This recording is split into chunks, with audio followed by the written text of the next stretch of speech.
So today I'm going to talk about some books that turned me on to Buddhism. Coming right up.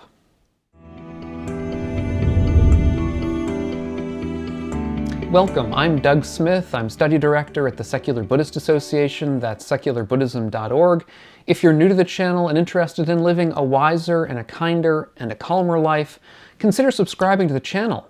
So today I'm going to talk about some books that turned me on to Buddhism in one way or another, that sort of kept me interested in learning more, and that sort of sparked my interest at various times in my life, or re-sparked it. So keep in mind, at the end, when you finish this, think about some books that turned you on to Buddhism, that sparked your interest, or that rekindled your interest. So I'd be interested to hear. So put those books down below in the comments section, and we can discuss them, or at least know from each other what are good books that you found. So for myself, probably it's hard for me to remember what the earliest book would have been that sort of began to introduce me to Buddhism. There are several ones from early age that might have been it. I read some sort of strange books about physics, which I really don't recommend, and as a result I won't talk about them today, that did, I think, discuss Buddhism in a sort of a fringy way. But the first one that I really think of when I think of early books like that would be, or that turned me on to Buddhism would have been this one, Zen Fleshes and Bones. It's a book, collection of Zen writings, and he says pre-Zen writings by Paul Reps. It's a wonderful, the collection of koans, they're mostly koans, that is these strange paradoxical kinds of Zen stories like what's the sound of one hand clapping, or what did you look like before your parents were born, these kinds of paradoxical stories, but they're longer ones as well. Those are just really, really short ones. Longer ones as well that have a wonderful kind of a flavor of nature and naturalism, as well as giving you a sense that awakening, that this ultimate state of awakening is somehow much closer than it might otherwise seem. What some people might say about these kinds of awakening, because what happens in these stories is that some amazing thing happens and awakening, the person of the subject of the story awakens. And while we might say that's the true awakening of the Buddha type, we might also say that it's simply a glimpse into the kind of state of being without greed, hatred, and delusion, this kind of opening of the eyes, which even if it's momentary, is at least useful for that purpose. And at least useful in the sense of giving us a glimpse into what is possible in human life. And these paradoxes and mind twisters that you'll find in some of these stories, some of them are really quite philosophically interesting, especially for a young person who, like myself at the time, who has a sort of a philosophical interest, mindset, and sort of likes getting into these kinds of weird paradoxes. And so as a result, that's a good book. Now, one of the problems, it's an early book. It was, I don't exactly remember when it was first published, but sometime around the middle of the last century, in the 60s probably. And as a result, it's a little bit early. It's not scholarly in the sense that there's really very little information about what texts he's using, where he got these texts, the background of the text, the historical background. So for somebody like me now, having gone a long way, I'm more interested in getting the backstory of everything. I mean, if I'm just given a bunch of texts out of the blue, that can be very interesting and intriguing and get you started on your way. But once you get along a bit, you sort of want to know more about these texts, where they came from. Were the translations really accurate, or were they perhaps did they include some sort of ideas that really aren't germane to the texts? There's lots of ways of translating a text that do that. So that's the downside of that book, but it's a wonderful sort of a bedside reader if you want some sort of Zen take on life. And a lot of the most famous Zen stories are in there. So if you're looking for them, also the ox herding pictures, a wonderful sort of a Zen take on the Buddhist path. That's another thing that you'll find in that book. Now, the second book that really turned me on to Buddhism is this one, What the Buddha Taught by Walpola Rahula. This is an early edition. This is the one that I got when I was at university. In my first semester as a freshman at university, I took a course in Buddhism, and I believe this was the first book we read in that course, because the course started from early Buddhism or Theravada and then moved into Mahayana and sort of later forms of Buddhism. And then, frankly, actually, at the very end of it, into secular Buddhism and some ideas of Stephen Batchelor, who we'll get to in a minute. And this book I found extremely lucid. It's very easy to read. It's very clear. It gives you a very clear idea of the basic ideas behind Buddhism, the Four Noble Truths, the Eightfold Path, matters that I've discussed a lot on this channel. As I don't recall well enough that course, it was a long time ago now, but my belief was that his approach was more of the kind you'll find, frankly, in the United States when you hear about Buddhism, which is that the early material is given as a necessary preliminary, but is often then treated as something that has been superseded by Mahayana, by Vajrayana, by other forms of Buddhism that came later. And as a result, it is either implicitly or explicitly sort of denigrated. And you'll find that oftentimes in Tibetan teachers about Buddhism, where this early material, sometimes called the Hinayana or the lesser vehicle, is treated as something that is sort of the first semester Buddhism that you're really supposed to leave behind. I think that's one of the reasons why I sort of left it. Although having read the book and found it very lucid, I sort of moved on from it, and I shouldn't say I forgot it because I didn't, but I thought that it was something that really wasn't that necessary and wasn't that interesting going forward. The book that I felt interesting going forward is a book of Buddhism that many of you will recognize, many of you will not recognize, but it's probably, if you're talking to a philosopher, sort of somebody who is a professional philosopher in some way, the one that they'll probably pick first of all. And this is a book that I heard about when I was doing actually a Zen retreat at my university that was being led by somebody from the Diamond Sangha, which is a Sangha started up in Hawaii by Aitken Roshi, I believe, Robert Aitken Roshi. It was a wonderful Sangha. He was a wonderful teacher. And his student came and gave a retreat, which I was at. And I remember talking to him about the fact that I was in the philosophy program, and he recommended that I read this book, which is Nagarjuna's Philosophy of the Middle Way, translated and annotated really by David Kalupahana. This is a book which in Sanskrit is called the Mula Madhyamaka Karika. That means the Philosophy of the Middle Way, basically. It's a book which is very, very dense. And as a result, and not only dense, but it's really, it's kind of an inside baseball kind of text. It's basically a text that was written to respond to a good deal of the kind of philosophical scholasticism that had come up after the Buddha died. After the Buddha died, we have a period of centuries where there's developed the Abhidharma or the Abhidhamma. These are texts that basically compile the Buddha's spoken words, his dialogues, his discourses into a kind of a form that's more easy to digest. And once that had been compiled, the Abhidharma had been compiled, it took on a life of its own. Now, people read the Abhidharma instead of reading the early texts, or at least they would learn about Buddhist thought and philosophy through the Abhidharma. And as a result, it sort of, as I say, took on a life of its own. It became sort of ossified, at least in the opinion of many people who came after or came later. Nagarjuna, I believe he lived in the 2nd century of the Common Era, sometime around then, 2nd, 3rd century. And he was somebody reacting against that. He felt that ossification was a problem, that it was becoming sort of a thing too much on its own and had to be deconstructed.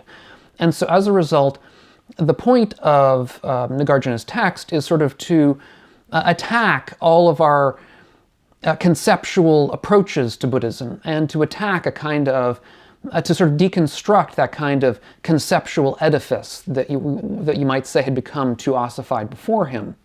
Now, there are various ways of taking this text. I should say Kalupahana, who was the person who basically translated and annotated this text, because it needs annotation. It's very, very dense, so you need somebody to unpack it for you. He studied under Jayatillak, who was a very famous philosopher from Sri Lanka, who actually learned under Wittgenstein. Many of you will have heard the name Wittgenstein from the West. And as a result, Jayatillak sort of took on some of Wittgenstein's interests. Wittgenstein at the time was sort of on the outskirts of the Vienna Circle and logical positivism. These are, this probably won't mean anything to most of you. That's fine. The point is that it's very recondite kind of, philosophy for philosophers in the West kind of stuff. And so Jayatillak was in that. He was trying to sort of say that Buddhism was very similar to what was going on in the West, something that most people really don't believe now. And Kalupahana was very much on that bandwagon of trying to say that, the Buddha was very much like a Western philosopher of the late 20th century. And so also Nagarjuna was doing the same kind of thing. And so Nagarjuna was also in that same kind of, also very similar to what was going on in the West.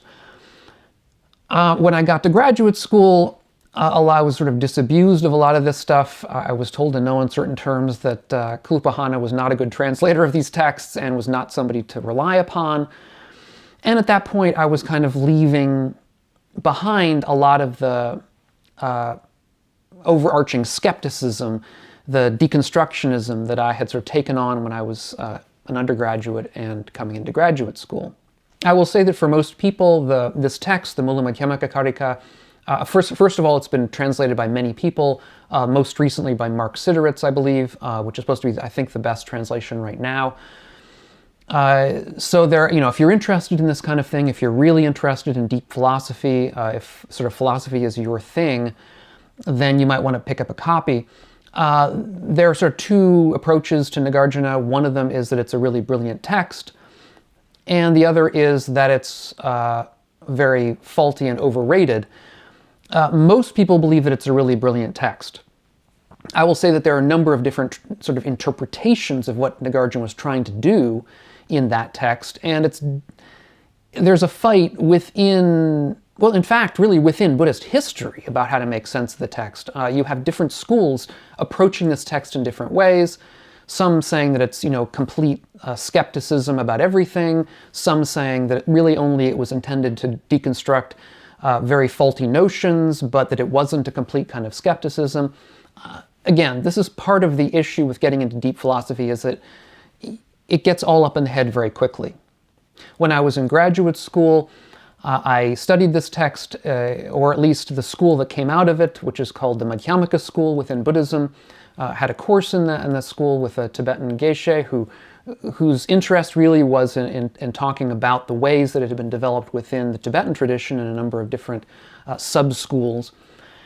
But at that point, I was, within graduate school, was getting more into Western philosophy.